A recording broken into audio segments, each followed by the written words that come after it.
اعوذ باللہ من الشیطان اللعین الرجیم بسم اللہ الرحمن الرحیم الحمد للہ الذی ذکرہ للشرف الذاکرین وشکرہ فوز للشاکرین وطاعتہ نجاة للمطیعین الصلاة والسلام علی رسول الثقلین محبوب رب المشرقین ورب المغربین ولی الدارین امام القبلتین جد الحسن والحسین ابی القاسم محمد اما بعد فقد قال اللہ حق سبحانہ تبارک وتعالی وقولہ الحق بسم اللہ الرحمن الرحیم اطیعوا اللہ واطیعوا الرسول واولی الامر منکم صلوات پڑھ دیں پر محمد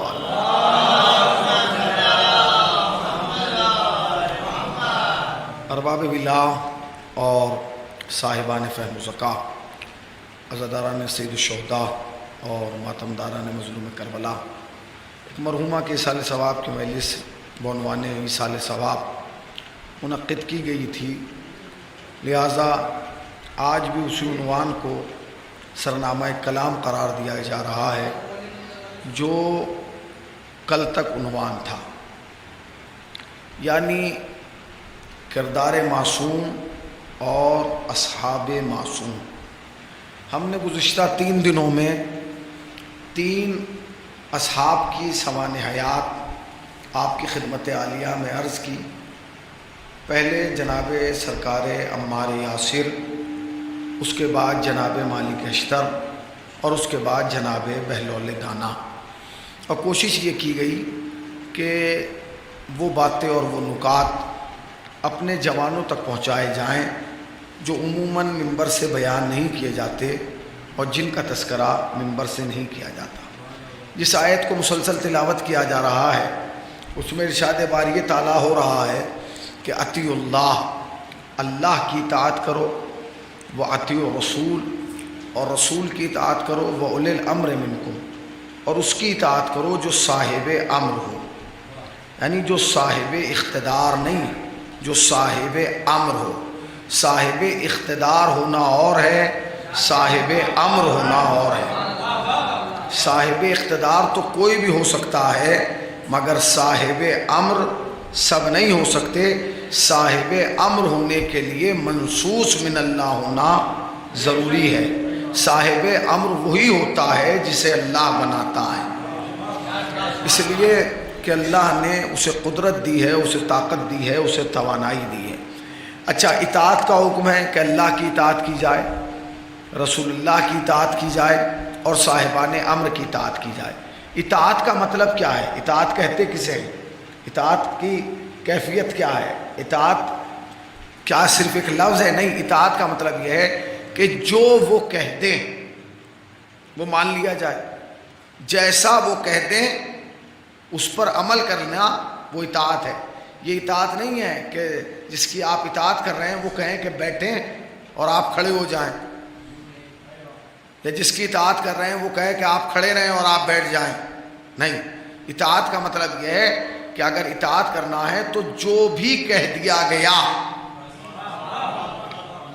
اس پر خاموشی سے عمل کرنا ہی اطاعت ہے۔ تو سب سے پہلے جو حکم ہے وہ اللہ کی اطاعت کا ہے، اس کے بعد رسول اللہ کی اطاعت کا ہے، اس کے بعد صاحب امر کی اطاعت کا ہے۔ اللہ نے کیفیت بیان کی کہ جو صاحب امر کی اطاعت نہیں کر سکتا وہ رسول کی اطاعت نہیں کر سکتا، اور جو رسول کی اطاعت نہیں کر سکتا وہ خدا کی بھی اطاعت۔ ایک صلوات پڑھیں پر محمد والے، تھوڑا تھوڑا آپ لوگ آگے آ جائیے۔ تو اب اطاعت کرنا ہے، جو بھی اللہ کہہ دے اس کی اطاعت۔ اگر آپ نے لا الہ الا اللہ کہا ہے، اگر آپ نے اس کی وحدانیت کا کلمہ پڑھا ہے، اگر آپ نے اس کی ربوبیت کا کلمہ پڑھا ہے، اگر آپ نے اس وحدہ لا شریک کی وحدانیت کا اقرار کیا ہے، تو آپ پر واجب ہے کہ جو وہ کہہ دے۔ اچھا، اللہ کی اطاعت ہم پر بھی واجب ہے اور رسول اللہ پر بھی واجب ہے۔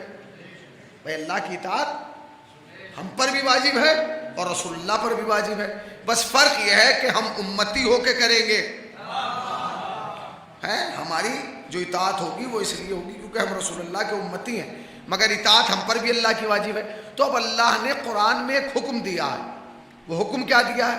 وہ حکم یہ دیا ہے قُلْ لَا أَسْأَلُكُمْ عَلَيْهِ أَجْرًا إِلَّا الْمَوَدَّةَ فِي الْقُرْبَى، اے میرے رسول ان سے کہہ دیجئے کہ اگر یہ اجر رسالت ادا کرنا چاہتی ہیں تو وہ کیا ہے؟ وہ یہ ہے کہ میرے اہل بیت سے کیا کریں؟ ذرا بولیے، نہیں میں کہاں ایک موضوع تک لانا چاہتا ہوں تاکہ آپ جاگیں، پھر انشاءاللہ ایک صحابی پر گفتگو ہوگی۔ اگر یہ اجر رسالت ادا کرنا چاہتے ہیں تو آپ ان سے کہہ دیجئے کہ یہ اہل بیت سے کیا کریں؟ مودت، محبت نہیں، مودت، محبت اور ہے، مودت اور ہے۔ ہمارے ہاں بچوں کو پڑھایا جاتا ہے کہ محبت اور مودت میں فرق یہ ہے کہ مودت وہ ہے جو مچھلی کو پانی سے ہے، نہیں غور کیا آپ نے؟ مچھلی کو پانی سے ہے، کیسی مودت ہے کہ پانی کے بغیر زندہ نہیں رہ سکتی، نہیں غور کیا آپ نے؟ اگر عام مچھلی کو پانی سے نکالیں گے تو تڑپ تڑپ کے مر جائے گی، اور اگر وہ مر گئی، ختم ہو گئی اور آپ نے اس کا کھانا بنا لیا تو دنیا کی واحد ڈش ہے، جب اسے بنائیں گے تو بہت زیادہ پانی چاہتی ہے۔ اس کا مطلب یہ ہے کہ جان چلی گئی مگر پانی سے رشتہ نہیں ٹوٹا، نہیں غور کیا آپ نے؟ رشتہ نہیں ٹوٹا۔ اب خالی پکنے تک نہیں، جو اسے کھائے گا اسے بھی پیاس لگے گی، اس کا مطلب یہ ہے کہ دوسرے کے یہاں جا کے بھی پانی سے رشتہ نہیں ٹوٹا۔ بس اللہ نے کہا تم ایسے ہی اہل بیت سے مودت کرو جیسے مچھلی پانی سے کرتی ہے، جب تک زندہ رہو تب بھی علی علی کرتے رہو، جب مر جاؤ تب بھی علی علی کرتے رہو، جب جنت میں آؤ تب بھی علی علی کرتے رہو۔ ایک صلوات پڑھے پر محمد وآل محمد پر۔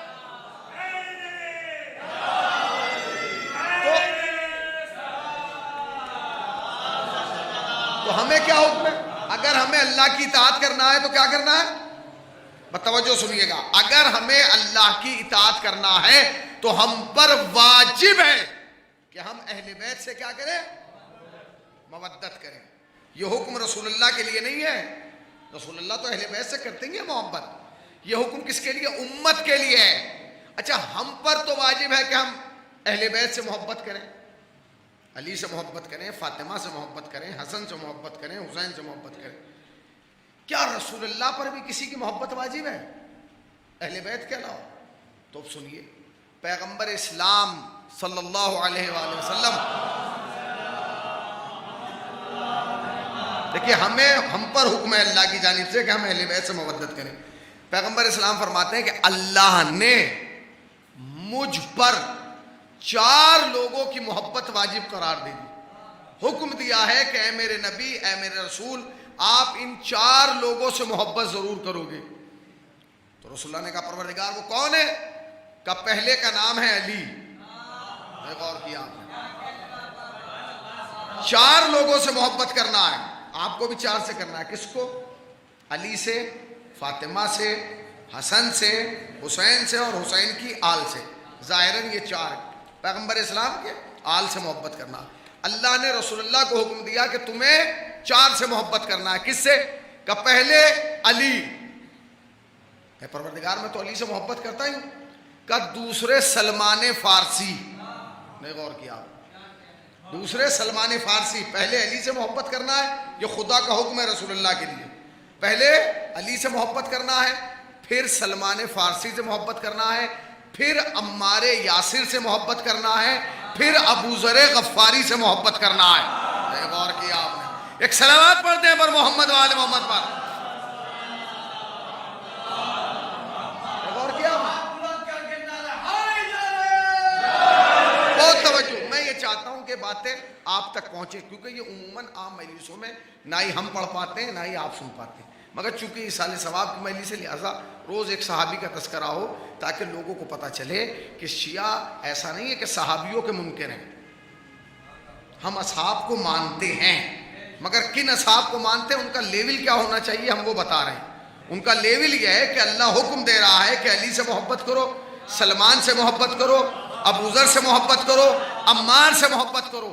کیا اصحاب میں کوئی ایسا ہے کہ کسی اور کے لیے رسول اللہ نے کو حکم ہوا ہو کہ اس سے بھی محبت کرو؟ غور کیا آپ نے؟ بس آج جو تذکرہ ہونا ہے وہ جناب ابو ذر غفاری کا ہونا ہے. اب جناب ابو ذر غفاری کی فضیلت اور عظمت کے لیے یہی کافی ہے کہ امت پر واجب ہے کہ وہ اہل بیت سے محبت کرے اور رسول پر واجب ہے کہ وہ ابو ذر سے محبت کرے. کیفیت کیا ہوگی جناب ابو ذر؟ جناب ابو ذر کو پیغمبر اسلام مسیح اسلام کہتے تھے. مسیح اسلام سمجھتے ہیں؟ مسیح اسلام سے مراد یعنی پیغمبر اسلام فرماتے ہیں کہ اگر تم میں سے، اگر میری امت میں سے کوئی عیسیٰ کے تقوی کو دیکھنا چاہے، حضرت عیسیٰ کو مسیح کہا جاتا ہے، اگر تم میں سے کوئی عیسیٰ کی زیارت کا مشتاق ہو، اگر تم میں سے کوئی عیسیٰ کو دیکھنا چاہتا ہے تو ابو ذر کو دیکھ لے. پتہ نہیں کہاں بیٹھے آپ، میں کیا کہہ رہا ہوں. اگر تم میں سے کوئی عیسیٰ کو دیکھنا چاہے تو کس کو دیکھ لے؟ ابو ذر کو. لوگ یہ حیران ہو رہے ہیں کہ نبی نے ارشاد فرمایا کہ جو دیکھنا چاہے آدم کو اس کے علم میں، نوح کو اس کے تقوی میں، ابراہیم کو اس کی خلت میں، سلیمان کو اس کی سلطنت میں، موسیٰ کو اس کی ہیبت میں، یوسف کو اس کے جمال میں، وہ علی کے چہرے کی طرف دیکھ لے. غور کیا آپ نے؟ وہ علی کے چہرے کی طرف دیکھ لے. ارے بھائی، علی کا مرتبہ تو بہت بلند ہے. اگر تم عیسیٰ کو دیکھنا چاہو تو ابو ذر کو دیکھ لو. اور اس کے بعد پیغمبر اسلام نے فرمایا کہ ابو ذر، جناب ابو ذر کی بہت ساری فضیلتیں ہیں، بہت ساری عظمتیں ہیں، مگر ایک فضیلت یہ ہے کہ صلوات پڑھیں اور محمد والے.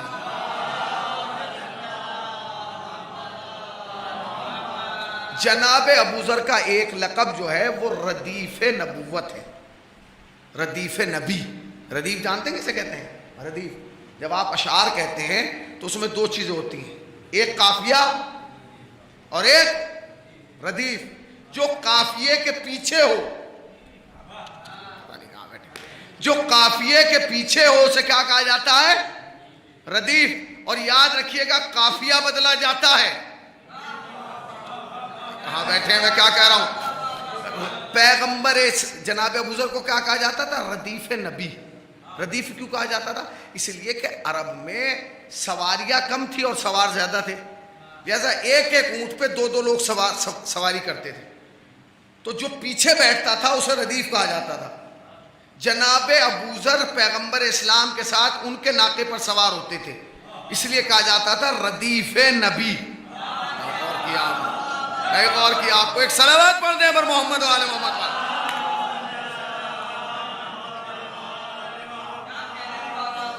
جناب ابو ذر جو تھے، آپ کیا سمجھ رہے ہیں کہ یہ جتنے اصحاب کا تذکرہ ہم کر رہے ہیں ان کا فیملی بیک گراؤنڈ بہت مضبوط ہے، ان کا خانوادہ نہیں.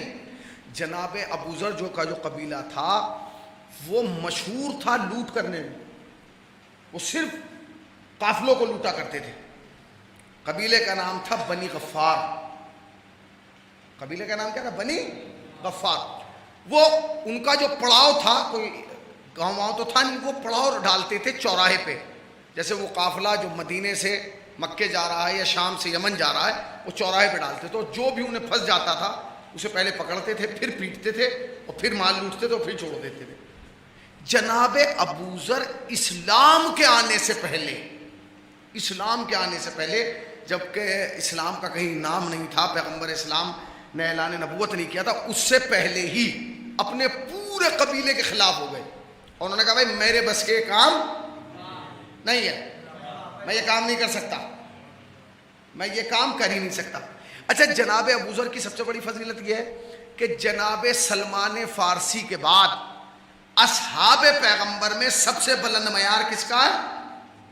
جناب ابو ذر کا. کیونکہ جناب سلمان 10ویں درجے پہ ہے اور جناب ابو ذر 9ویں درجے پہ ہیں. کیوں ہے جناب ابو ذر 9ویں درجے پر؟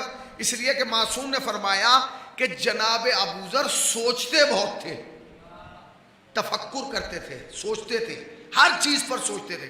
ابھی اسلام تو آیا نہیں تھا، ابھی اعلان نبوت ہوا نہیں، ابھی قولوا لا الہ الا اللہ کی آواز بلند نہیں ہوئی، مگر جناب ابو ذر کو لگا کہ یہ کام غلط ہے.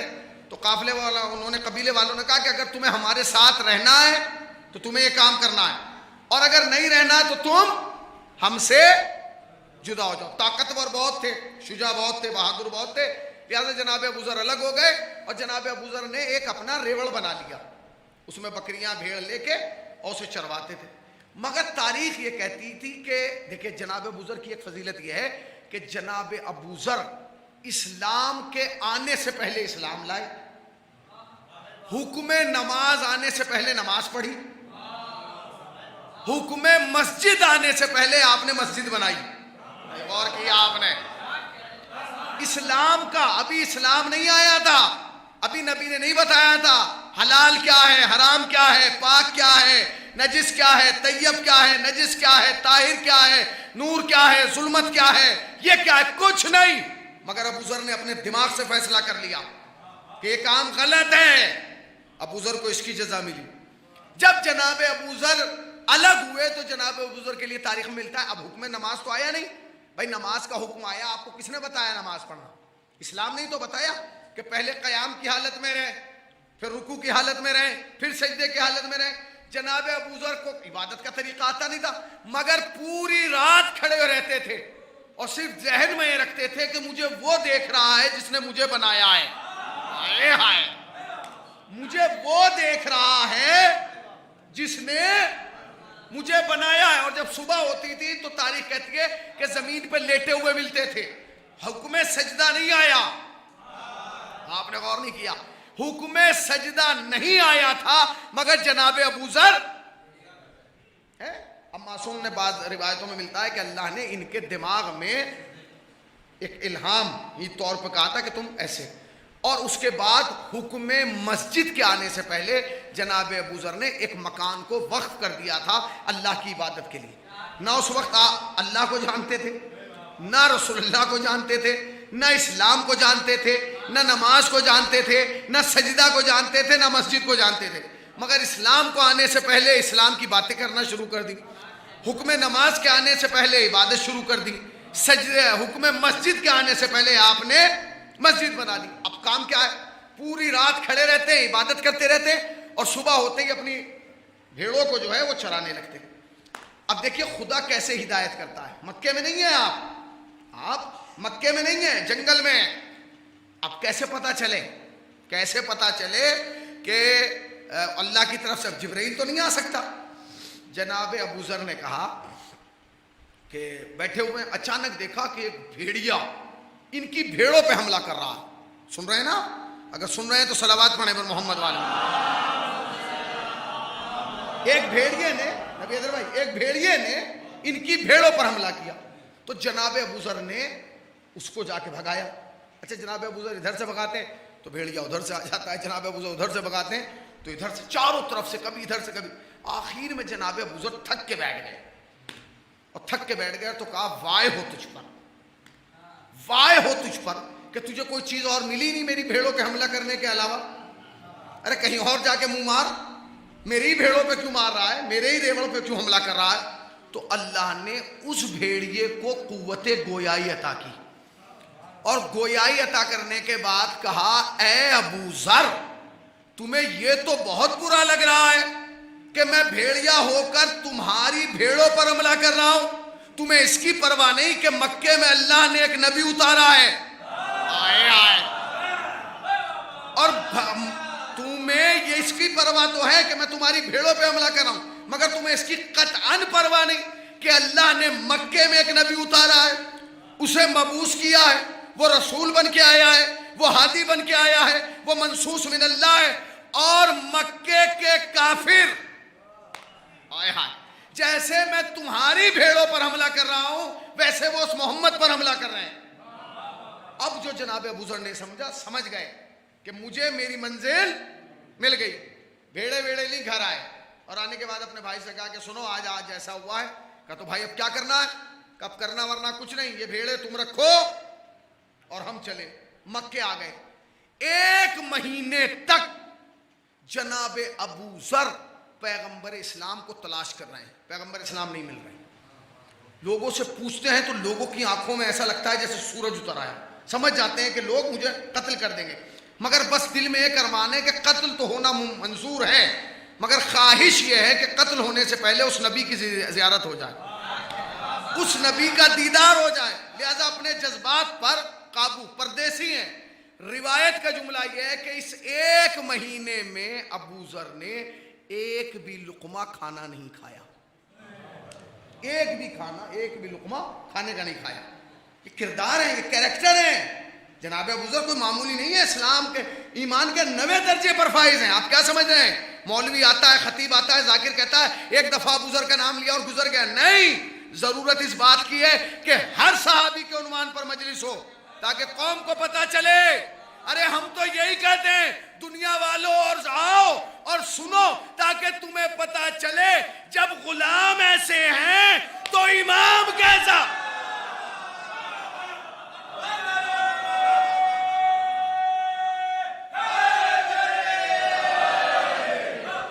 جب غلام ایسے ہیں، اب کیفیت کیا؟ کیفیت یہ ہے کہ ایک مہینہ ہو گیا، زندہ کیسے ہیں بھائی؟ زندہ کیسے ہیں؟ صرف زمزم پیتے ہیں۔ آب زمزم کی ایک خاصیت یہ ہے، جو زمزم والا پانی ہے آب زمزم، اس کی ایک خاصیت یہ ہے کہ اللہ نے اس میں ایک صفت دی ہے کہ اگر کوئی انسان آب زمزم کثرت سے پیتا ہے تو اسے بھوک کم لگتی، پریشان ہو گئے، تلاش، ایک مہینہ ہو گیا، آخر میں کعبے کی دیوار کے سائے میں جا کے بیٹھ گئے۔ وہ کہنے لگے کہ میں آیا ہوں، جاؤں گا نہیں، اور اب نہ کسی سے پوچھوں گا کہ محمد کون ہے۔ اچھا یہ تو مجھے پتا ہے کہ ایک آیا ہے، چونکہ مجھے اس نے بتایا، بیٹھ گئے۔ تاریخ کہتی ہے کہ ایک مہینے میں جو نہ ہوا تو وہ ہوا۔ اس نے دیکھا کہ سامنے سے ایک شخص نکلا ہے جس کے چہرے پہ سورج سے زیادہ چمک ہے۔ ہیبت کا عالم یہ ہے کہ پورا بازار اسے دیکھ کے سکتے میں آ گیا، سارے جوان کنارے ہو گئے ہیں، بزرگ تعظیماً بڑھ کے آگے ہاتھ چوم رہے ہیں۔ اس نے پوچھا یہ کون ہے؟ جناب ابو ذر نے کہا یہ کون ہے؟ کہا تم نے نہیں پہچانا، یہ ابو طالب ہے۔ یہ جناب ابو طالب ہے۔ بس جیسے ہی جناب ابو طالب کا نام سنا، جناب ابو ذر آگے بڑھے، پہلا جملہ کہا، پہلا جملہ جناب ابو طالب سے جناب ابو ذر نے، وہ نبی کہاں ہے جو تمہارے خاندان میں اللہ نے اتارا ہے؟ نہیں پتا آپ کو؟ وہ نبی کہاں ہے جو اللہ نے آپ کے خاندان میں اتارا ہے؟ میں اس کی تصدیق کے لیے آیا ہوں، میرا نام جندب ہے۔ کون ہے؟ جناب ابو طالب نے خاموشی سے کہا کہ تم اس سے ملاقات کے لیے آؤ میرے ساتھ چلے۔ آگے آگے جناب ابو طالب، پیچھے پیچھے ہو۔ ایک پتلی سی گلی آئی، گلی کے آخری مکان میں جا کے جناب ابو طالب نے دق الباب کیا۔ جب دق الباب کیا تو اندر سے دروازہ کھلا۔ اب جو دروازہ کھلا تو اندر سے ایک اور شخص جس کے چہرے پہ ہیبت، اس نے آگے بڑھ کے سرکار ابو طالب کے ہاتھوں کو چوما اور چومنے کے بعد کہا کہ بتائیے کہ یہ شخص جو ہے، یہ جو ہیں، یہ محمد سے ملنے آئے، یہ محمد سے ملنے آئے، انہیں محمد کے پاس لے جاؤ۔ وہاں سے جناب ابو طالب چلے گئے اور ان کا ہاتھ اس بزرگ کے ہاتھ میں آ گیا۔ ان کا نام تاریخ نے حمزہ بتایا، ان کا نام تاریخ نے حمزہ بتایا۔ جناب حمزہ نے کہا محمد سے ملنے آئے ہو، کیوں ملنا چاہتے ہو محمد سے؟ کہا میں ان کی نبوت کی تصدیق کرنے آیا ہوں کہ وہ نبی ہے۔ کہا چلو۔ وہ دوسری گلی میں لے گئے اور اس گلی میں جو آخر والا مکان تھا انہوں نے جا کے وہاں دق الباب کیا۔ وہ دروازہ کھلا، وہاں ایک اور شخص، اس کے چہرے پہ بھی اس جیسی ہیبت۔ انہوں نے کہا یہ محمد سے ملنے آیا ہے، یہ محمد سے ملنے آیا ہے۔ کہا کیا کہیں ان کو محمد تک پہنچا دو۔ آئے غور نہیں کیا آپ نے۔ وہاں سے جناب حمزہ چلے گئے، ہاتھ اس بزرگ ہستی کے ہاتھ میں آ گیا۔ انہوں نے کہا آپ کی تعریف؟ کا مجھے جعفر کہتے ہیں۔ یعنی کہاں بیٹھے ہیں آپ؟ ارے ذرا جاگیے، میں کیا کہہ رہا ہوں، ذرا جاگیے۔ مجھے جعفر کہتے ہیں، وہ ابو طالب، یہ حمزہ، یہ جعفر۔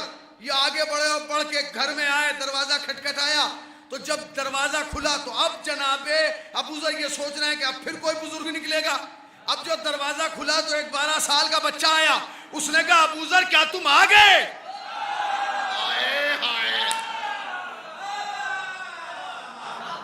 ابو ذر کیا تم آ گئے؟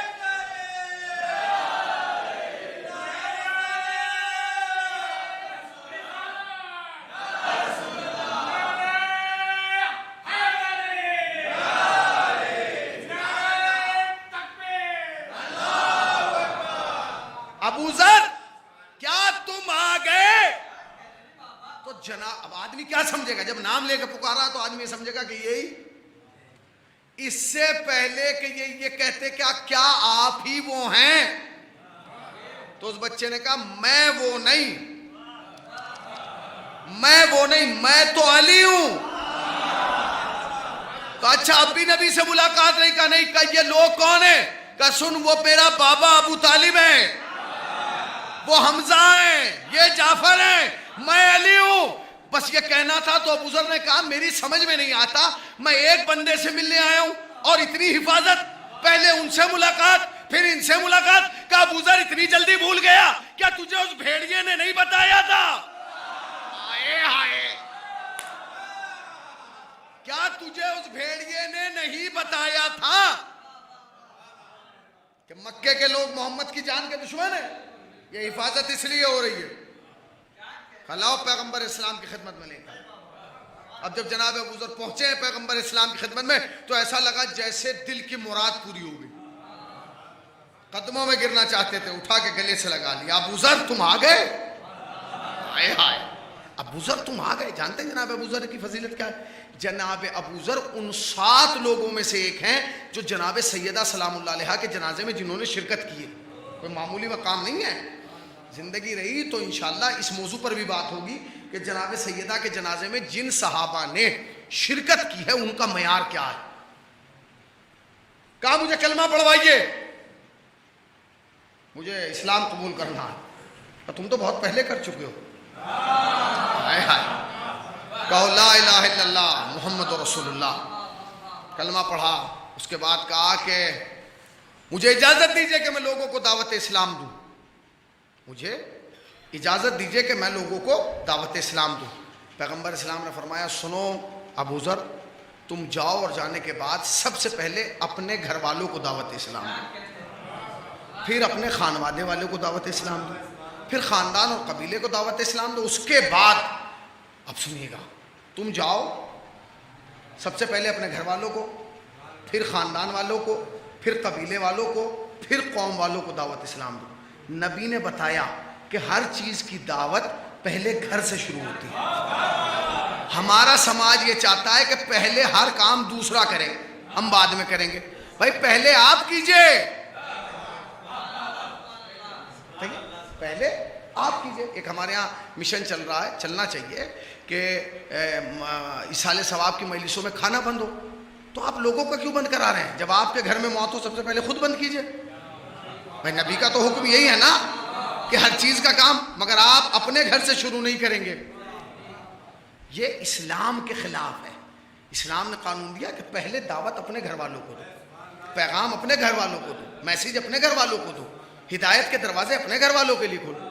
اور اس کے بعد پیغمبر نے ایک بشارت دی، اے ابو ذر تمہارے ماموں کا انتقال ہو گیا، جاؤ اور جانے کے بعد اپنے ماموں سے کہ جو میراث ملی ہے وہ سب کچھ تمہیں ملی، ساری میراث کے مالک تم، جاؤ اور جانے کے بعد جو ہے وہ دعوت اسلام دے دو۔ جناب ابو ذر نے کہا یا رسول اللہ میں جاؤں گا ضرور، مگر سب سے پہلے اپنے ایمان کا اعلان ان کافروں کے درمیان کروں گا، ان مکے والوں کو۔ جذبہ دیکھ رہے ہیں، جذبہ دیکھ رہے ہیں؟ کہا ٹھیک ہے تو کر دو۔ بخانہ کعبہ کا غلاف پکڑا، پکڑنے کے بعد کہا کہ میں گواہی دیتا ہوں کہ اللہ ایک ہے، میں گواہی دیتا ہوں کہ محمد اس کا رسول ہے۔ مکے کے چرواہوں نے چکر لگاتے ہوئے ابو ذر کو دیکھا کہ یہ کیا رہا ہے، اور اس کے بعد جناب ابو ذر کو مارنا شروع کیا۔ جب جناب ابو ذر کو مار رہے تھے تو تاریخ کہتی ہے کہ جناب رسول اللہ کے ایک چچا ہیں عباس ابن عبد المطلب، وہ آئے اور انہوں نے روکا نہیں کہ نہ مارو،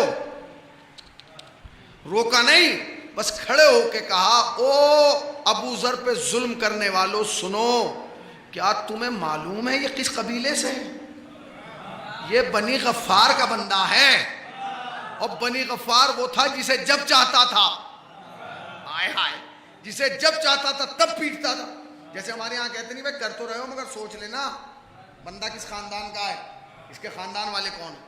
جناب ابو ذر نے کہا ٹھیک ہے۔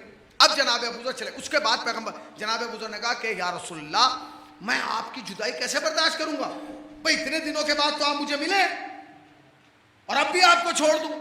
تو رسول اللہ نے ایک جملہ کہا، اسے کہتے ہیں کوڈ ورڈ، کہا تم چلے جاؤ انشاءاللہ اب ہماری ملاقات تم سے کھجوروں والے شہر میں ہوگی. ہائے ہائے، غور نہیں کیا. اب ہماری اور تمہاری ملاقات کہاں ہوگی؟ کہاں ہوگی؟ کھجوروں والے شہر میں ہوگی. سمجھ گئے؟ یعنی کہاں؟ ہجرت کے بعد. کہاں ہوگی؟ صلوات پڑھ دیں پر محمد وآل محمد پر. اب سنیے گا عزیزان گرامیہ، اب جناب ابو ذر حکم پیغمبر پر آئے ہیں. کہاں؟ اپنے قبیلے میں. سب سے پہلے آپ نے اپنے بھائی کو مسلمان کیا. کون بھائی؟ جس کے حوالے بھیڑوں کو کر کے گئے تھے. کہا بھائی میں مکے گیا تھا اور مجھے وہ نبی مل گیا، وہ مبعوث کیا گیا ہے، وہ اللہ کی جانب سے بھیجا گیا ہے. اس نے کہا ہے کہ اللہ ایک ہے، وہ وحدہ لا شریک ہے، اور وہ اس کا رسول ہے. تم کلمہ پڑھ لو. سب سے پہلے جناب ابو ذر کے بھائی نے کلمہ پڑھا. اس کے بعد جناب ابو ذر کی والدہ نے کلمہ پڑھا. اس کے بعد جناب ابو ذر کی بہن نے کلمہ پڑھا. جب دونوں بھائیوں نے کلمہ پڑھ لیا تو دونوں بیٹھ گئے اور بیٹھنے کے بعد کہا کہ میں رسول اللہ سے وعدہ کر کے آؤں کہ اسلام پھیلانا. کیسے پھیلائیں گے؟ کہاں سے شروع کریں گے؟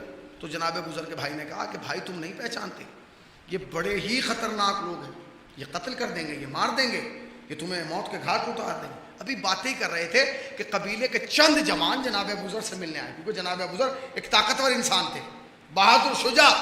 جناب ابو ذر سے کہا کہ ابو ذر تم اتنے دن سے کہاں تھے؟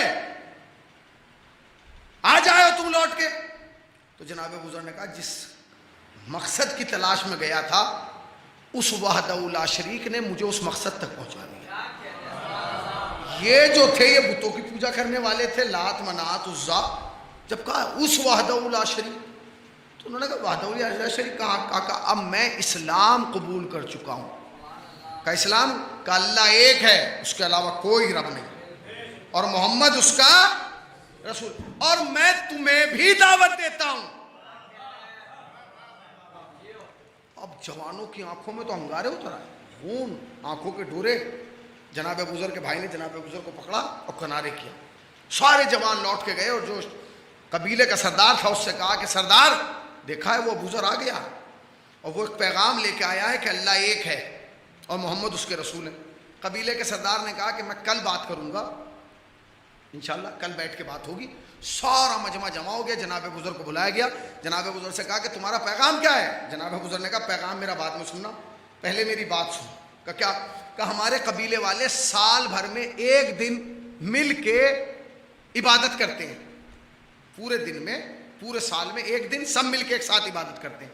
اور اس دن کا عالم یہ ہوتا ہے کہ جیسے ہم لوگ عید مناتے ہیں، میلہ وہ لگتا ہے، بچے کھلونے خریدتے ہیں یہ، اور جتنے گھر کے بزرگوار ہوتے ہیں وہ سب اپنے گھروں سے حلوہ، پوری، میوے لا کے، پھل لا کے جو ہیں وہ ایک منات نام کا ایک بت تھا اس کے قدموں میں چڑھاتے ہیں. کہاں؟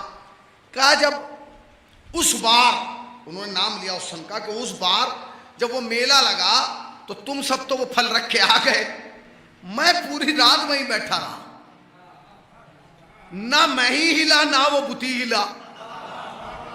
میں یہ دیکھنا چاہتا تھا یہ اس حلوے کا یہ بت کیا کرے گا، یہ کھائے گا کیسے، یہ خدا ہے تو کیسے. میں نے دیکھا کہ بت تو نہیں ہلا، ایک لومڑی آئی، اس نے پہلے حلوہ کھایا، پھر میوے کھائے، پھر پھلوں کو جھپٹا. میں اسی وقت سمجھ گیا کہ یہ خدا نہیں ہو سکتا. جو اپنے حلوے کی حفاظت نہیں کر سکتا وہ اپنے بندے کی بھی حفاظت نہیں کر سکتا. ایک صلوات پڑھ دیں پر محمد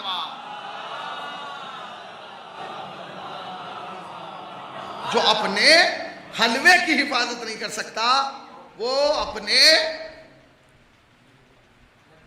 بندے کی بھی حفاظت نہیں کر سکتا. آ گئے مدینے پیغمبر اسلام کے ساتھ. جنگ تبوک ایک جنگ ہے، اس جنگ کی سب سے بڑی کوالٹی یہ ہے کہ اس جنگ میں پیغمبر اسلام سب کو لے گئے، سب کو، بس ایک کو نہیں لے کے گئے جسے ہر جنگ میں لے کے جاتے تو اسے نہیں لے کے گئے. کون؟ سمجھ گئے نا کسے؟ سب گئے بس علی نہیں گئے.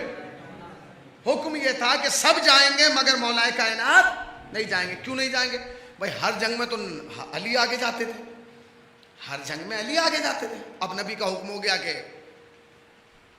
سب جائیں گے، علی نہیں جائیں گے. کیوں؟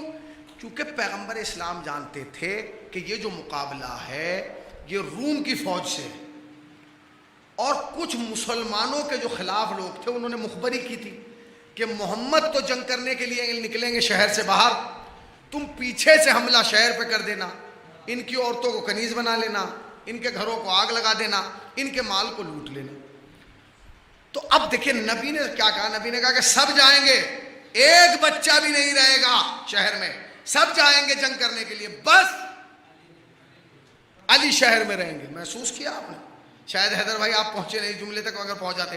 اس کا مطلب نبی یہ بتا رہے ہیں کہ جتنا قافلہ میں ساتھ لے کے جا رہا ہوں ان سب کے برابر اکیلا علی ہے۔ جتنا قافلہ میں لے کے جا رہا ہوں ان سب کے برابر اکلوتا علی ہے۔ سن لیجیے بات سنیے تاکہ معاملہ تیزی سے آگے بڑھ جائے۔ جناب ابو ذر کو بھی کہا گیا کہ تم بھی، اب جناب ابو ذر کا جو اونٹ تھا یا خچر وہ بڑا لاغر تھا، خود بھی بوڑھے خچر بھی بوڑھا۔ اب جناب پیغمبر اسلام نے حکم دے دیا کہ علی تم نہیں جاؤ گے۔ ادھر وہ پلاننگ بنائے بیٹھے تھے۔ اب جو گھر میں جا کے مردوں نے کہا عورتوں سے کہ اس بار جنگ میں سب جا رہے ہیں بس علی نہیں جا رہے، تو جو عقل مند عورتیں تھیں انہوں نے کہا کہ جب علی نہیں جا رہے تو تم جا کے کیا کرو گے؟ غور کیا آپ نے؟ کیا مطلب کہ اب تک جتنی جنگیں ہوئی اس میں تم نے کیا کیا ہے؟ بھائی اکیلے علی ہی تو تھے، اب علی جا نہیں رہے تو تم اکیلے کیا کرو گے؟ بہرحال جناب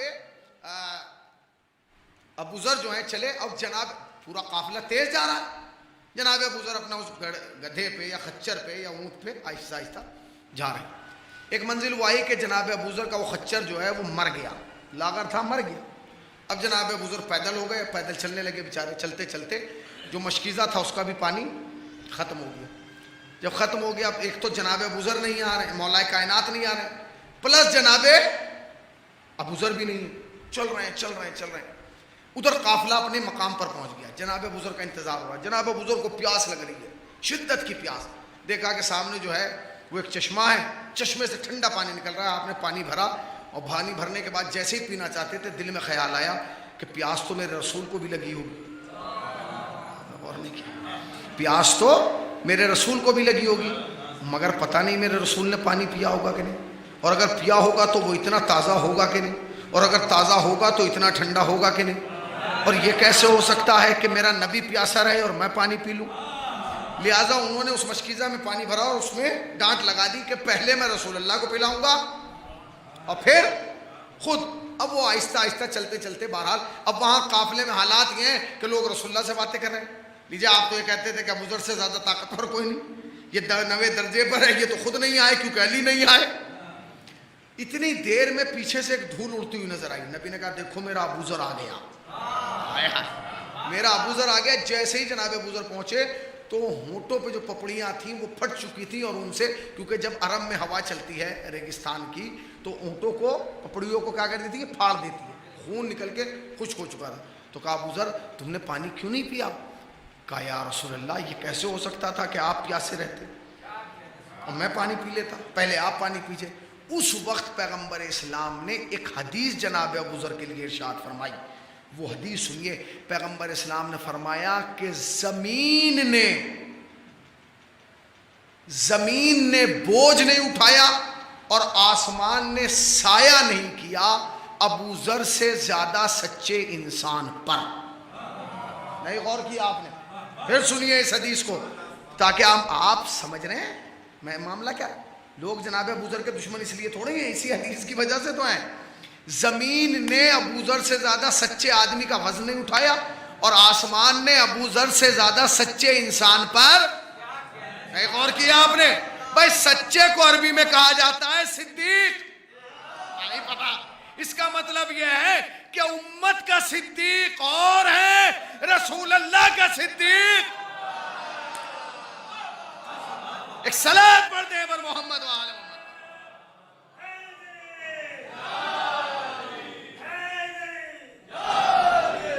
ایک اور صلوات پڑھیں پر محمد وآل محمد۔ اب سنیے، پیغمبر اسلام کے بعد پیغمبر اسلام جب اس دنیا سے رخصت کر گئے تو جناب ابو ذر پہ بڑے ظلم ہوئے، کیونکہ جب نبوت کے بعد بادشاہت کا زمانہ آیا تو جناب ابو ذر بے خوف ہو کے بولنے لگے. ہر چوراہے پر، ہر جگہ، ہر مجلس میں، ہر محفل میں، ہر بزم میں، مسجد کے اندر، مسجد کے باہر، نماز سے پہلے، نماز کے بعد صرف ایک ہی جملہ تھا. وہ کہتے تھے میں قسم کھاتا ہوں خدا کی کہ میں نے محمد کو اپنے کانوں سے کہتے ہوئے سنا اور اپنی آنکھوں سے دیکھا ہے کہ محمد نے غدیر کے میدان میں علی کو ہاتھوں کو اٹھا کے کہا تھا من کنت مولا فہذا. جملہ آپ سمجھ رہے ہیں؟ بادشاہ بیٹھا ہے اور ابو ذر یہ کہہ رہے ہیں. جناب ابو ذر پر ظلم ہونے لگا، ستم ہونے لگا، تشدد ہونے لگا. یہاں تک کہ یہ ہوا جب تیسری بادشاہت آئی تو جناب ابو ذر کو شام بھیج دیا گیا کہ تم چلے آؤ، تمہیں ملک سے نکالا جا رہا ہے، جاؤ تم شام چلے آؤ. جناب ابو ذر جب شام پہنچے، پہلا دن تھا، پہلا دن جناب ابو ذر کا پہلا دن تھا.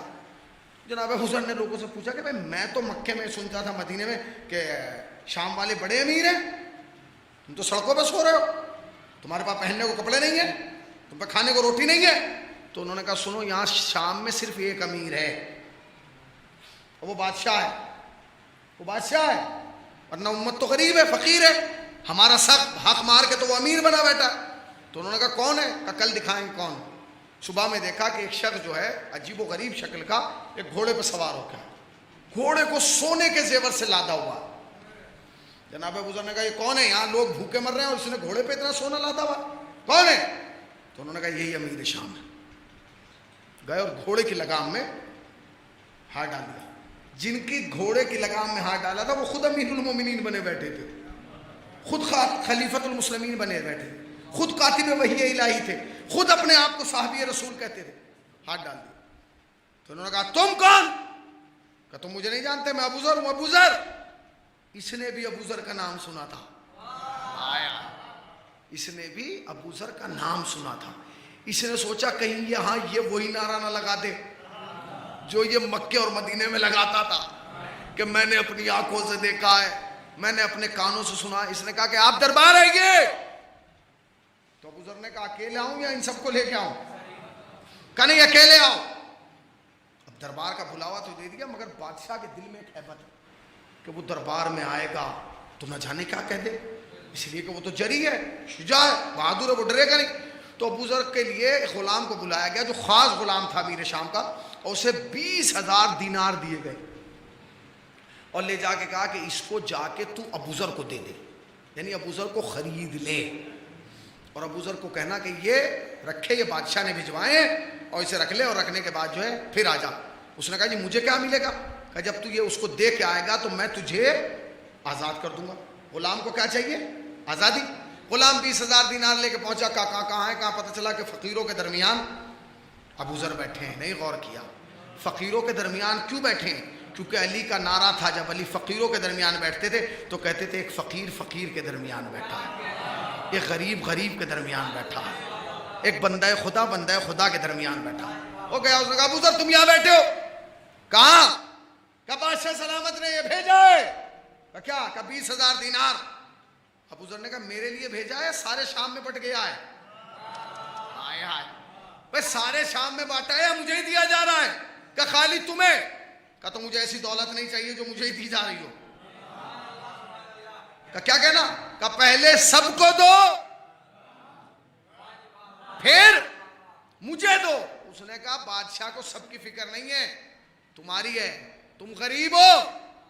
جب اس نے کہا نا تم غریب ہو تو ابو ذر نے آنکھیں پلٹ کے کہا کس نے کہا میں غریب ہوں؟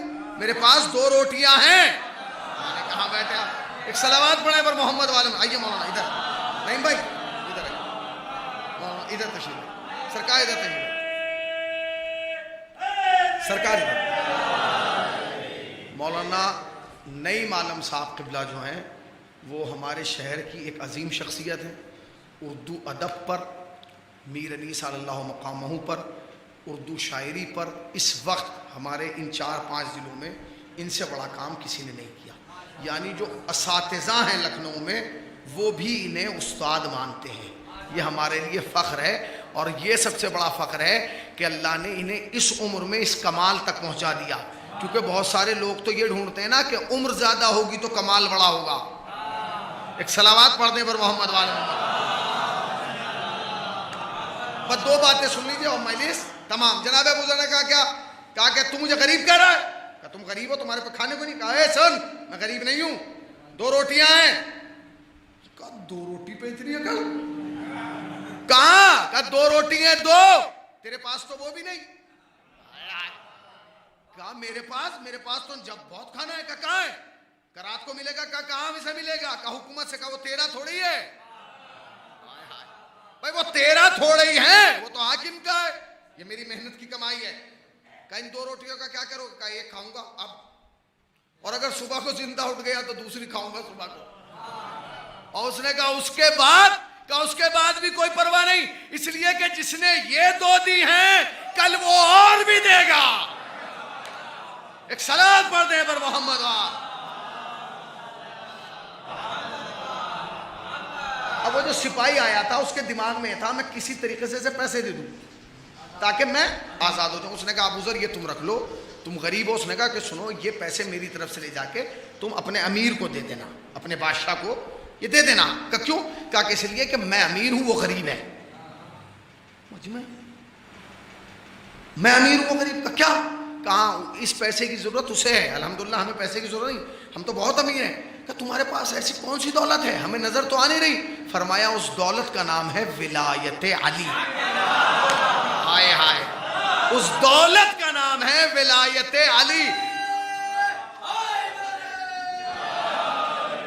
ابو ذر نے ہمیں بتایا کہ جس کے دل میں ولایت ہوتی ہے وہ امیر ہوتا ہے، اور جس کے دل میں ولایت نہ ہو وہ غریب ہوتا ہے.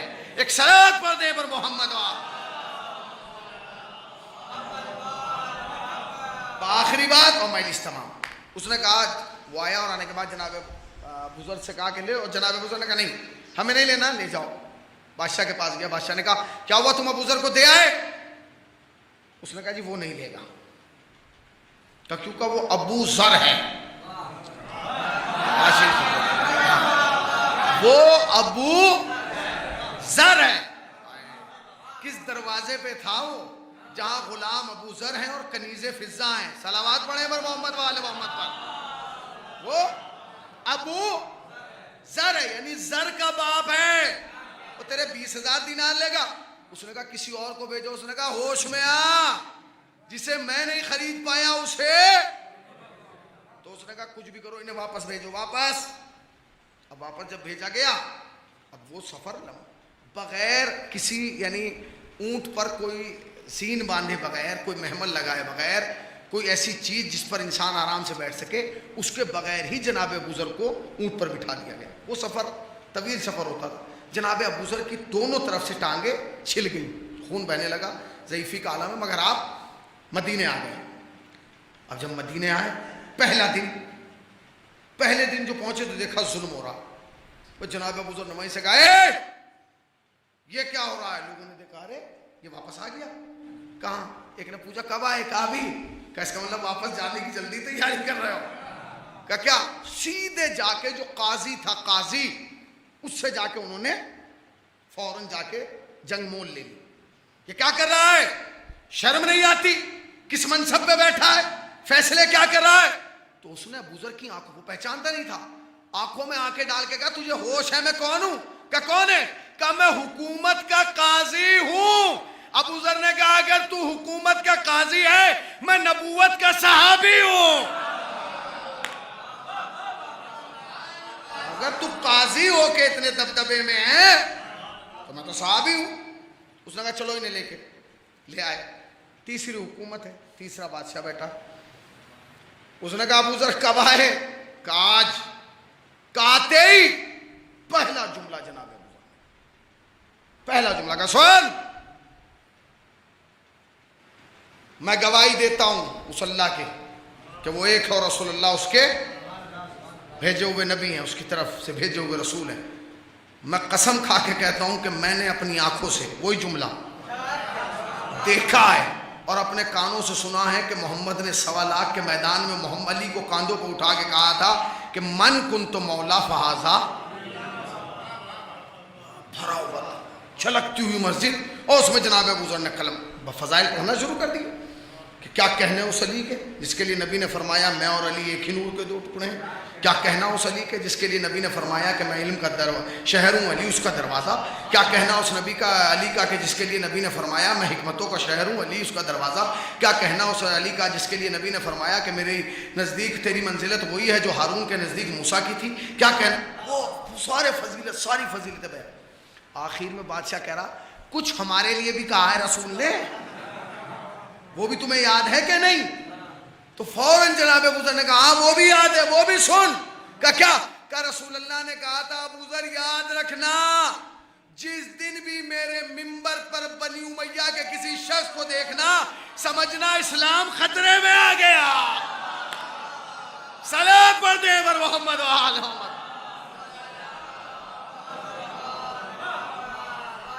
جس دن تم بنی امیہ کے کسی شخص کو میرے ممبر پر دیکھنا، اب یہ صاحب تو خود بنی امیہ سے، انہیں تو پسینہ آ گیا۔ اس نے کہا ابو ذر یاد رکھ رسول اللہ کی طرف سے کوئی بات غلط منسوب کرنے کی سزا جانتا ہے کیا؟ کوڑے؟ کہا کہ کوڑے ماروں گا، یا پھر کوئی گواہ پیش کر، کوئی ثبوت، کوئی گواہی دے کہ تو نے جو یہ قول سنایا یہ صحیح ہے، یہ رسول اللہ نے فرمایا۔ ابو ذر نے کہا 2 منٹ رک، ابھی گواہ لے کے آیا۔ گئے اور جانے کے بعد جلدی سے دخل باب کیا، دروازہ کھلا، کہا حضور میں بڑا مشکل میں ہوں، پریشان ہوں، چلیے میرے ساتھ، گواہی دینا ہے۔ کہا چلو، کس بات کی؟ کہا سنیے، کا کوئی سننے کی ضرورت نہیں، چلو۔ دربار میں آیا، اب جو دربار میں لوگوں نے دیکھا کہ علی آ رہے ہیں، ہائے ہائے گواہی دینے علی آ رہے ہیں،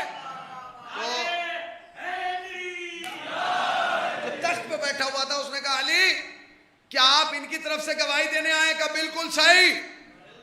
کہ یہ ابو ذر نے یہ کہا ہے؟ کہ سن جو کچھ کہا ہے، آئے آئے آپ نے غور نہیں کیا، بآخری جملہ میں استواب، ابو ذر نے جو کچھ کہا ہے وہ سچ کہا ہے، سچ کے سوا نہیں غور کیا، کچھ نہیں کہا۔ بادشاہ کو جلال آ گیا، کہنے لگے علی یہ آپ غلط کر رہے ہیں، آپ ایک طرف کا فیصلہ سن کے فیصلہ کر رہے ہیں، آپ نے اس کی بات سن لی، میری سنی نہیں، پہلے ہی فیصلہ کر دیا، کہہ رہے ہیں سچ بول رہا ہے۔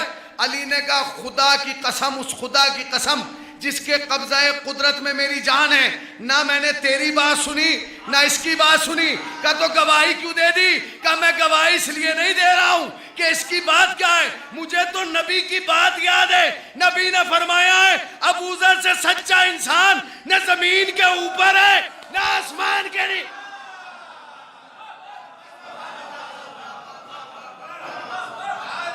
ایک صلاۃ پڑھ دیں پر محمد۔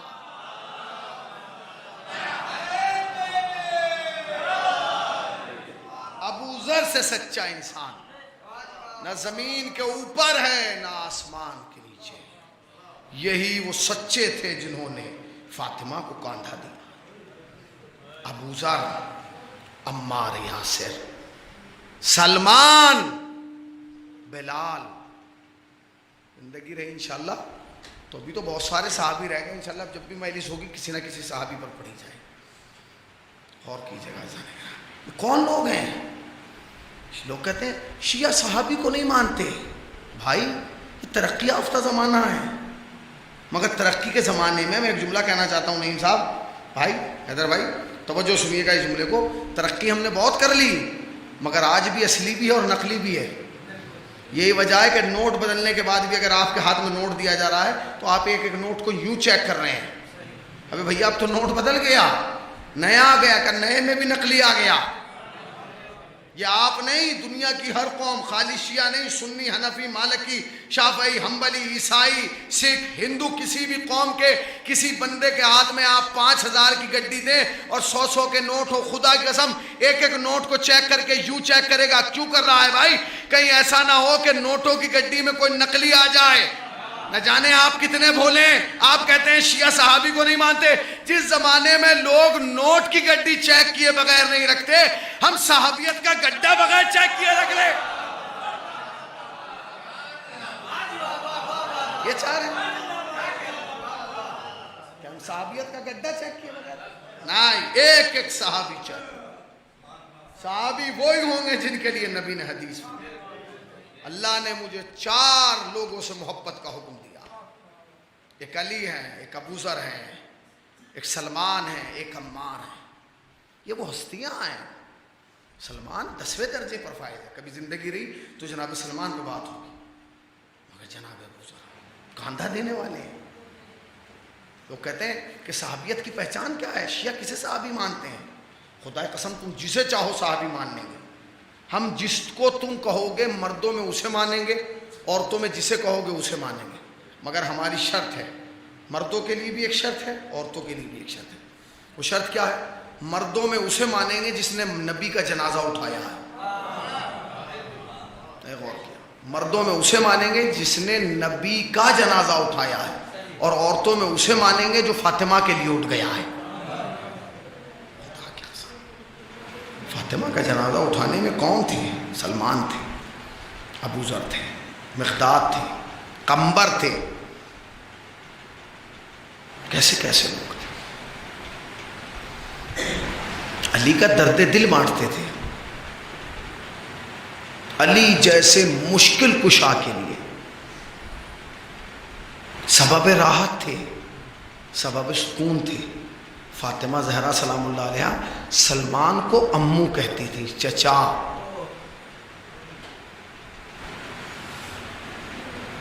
کبھی زندگی رہی تو آپ کی خدمت میں ساری باتیں بیان کی جائیں. مگر آئیے چلتے ہیں اس جنازے, چونکہ ایک مرحومہ کا کہ سال ثواب کی مجلس. میں دعا گو ہوں کہ جتنی مجلسیں میں نے پڑھی ہیں ان سب کا ثواب مرحومین کو پہنچے. جن کا نام لیا گیا ہے ان کے لیے, جن کی آج فاتحہ پڑھائی گئی ہے ان کے لیے, جن کے نام اس اسماء گرامی پہ ہیں, آپ سب کے مرحومین کے لیے, شہداء کے لیے, علماء کے لیے, خطباء کے لیے, ذاکرین کے لیے, تمام لوگ جو خدمت دین انجام دیں ان سب کو سال پہنچے. کتنی غریب ہو گئی تھی فاطمہ, جانتے کتنی غریب, اتنی غریب ہو گئی تھی کہ مسلمانوں کے دروازے پہ دق الباب کر کے وہی جملہ کہتی تھی جو ابو ذر کہتے تھے. کیا تم غدیر کو بھول گئے؟ کیا تم نے اپنی آنکھوں سے نہیں دیکھا کہ علی کو کس طرح میرے بابا نے اپنے ہاتھوں پہ؟ کیا تم نے نہیں سنا کہ میرے بابا نے کہا تھا من کنت مولا فہذا علی؟ اب حالات یہ ہو گئے کہ اگر فاطمہ کسی دروازے پہ جاتی ہیں, اللہ اللہ, اب تک کیا عالم تھا, جب بھی کسی دروازے پہ جاتے تھے جناب سیدہ نے خود کہا تھا علی تمہارے حق کے لیے میں مسلمانوں کے دروازے پہ جاؤں. روز نماز ظہرین کے بعد علی فاطمہ کو لے کے جاتے تھے اور دق الباب کرتے تھے, کون؟ میں علی آیا ہوں. جب دروازہ کھولتے تھے تو فاطمہ دختر رسول سوال کرتے تھے. ایک دن جب علی آئے تو جناب سیدہ نے کہا علی چلو میں تیار ہوں, چلتے ہیں مسلمانوں کے دروازے. علی نے کوئی جواب نہیں دیا. جب جواب نہیں دیا نا تو کہا کہ کیوں نہیں جانا چاہتے, کیوں نہیں جانا چاہتے؟ کہا بی بی ایک شرط پہ جاؤں گا. کہا کیا؟ کہا آج میں نہیں کہوں گا کہ میں علی آیا ہوں, آج آپ کو کہنا ہے میں فاطمہ. کہا کیوں؟ کہا آج مسلمانوں نے مسجد میں طے کیا ہے کہ اگر آج علی آ کے کہے کہ میں آیا ہوں تو دروازہ نہ کھولنا. کتنے غریب ہو گئی تھی, کتنی غریب ہو گئی تھی جان, کتنی غریب ہو گئی تھی. بھائی ایک جملہ سن لیجئے اور مجلس رحمت تمام. ایک جملہ وصیتیں کی ہیں فاطمہ نے, یا علی مجھے رات میں غسل دیجیے گا, مجھے رات میں کفن پہنائیے گا, میرا جنازہ رات کو اٹھائیے گا, میرے جنازے میں فلاں فلاں کو نہ آنے دیجیے گا.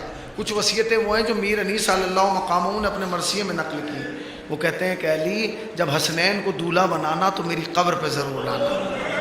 یا علی دیکھیے یہ 7 لوگ وہ ہیں جنہیں یہ معلوم ہے کہ فاطمہ کی اصل قبر کہاں ہے. ان میں ایک جناب ابو ذر غفاری ہیں, انہیں معلوم ہے کہ بی بی فاطمہ کی قبر کہاں ہے, ورنہ کسی کو نہیں پتا. ہاں محسن نقوی نے کہا تھا خاک مدینہ تیری گلیوں میں ابھی تک ہم بنت پیغمبر کی لہر ڈھونڈ رہے ہیں. یعنی راتوں کو اگر برداشت کر سکے تو شروع کر لیجیے گا. جب علی کو حسنین کو دولہا بنانا میری قبر پہ لانا, میر انیس کہتے ہیں. اس کے بعد ایک وصیت اور کی, وہ سنیں گے کیا تھی. یا علی رات کو اٹھ کے میرے حسین کو پانی پلا دیا کرنا, پیاس بہت لگتی ہے. یا علی رات کو آ کے میری قبر پہ قرآن پڑھ دیا کرنا. علی کا اصول یہ تھا ہر روز آدھی رات ڈھلنے کے بعد فاطمہ کی قبر پہ جاتے قرآن کی تلاوت کرتے اور صبح ہونے سے پہلے علی اپنے گھر لوٹ کے آ جاتے تھے.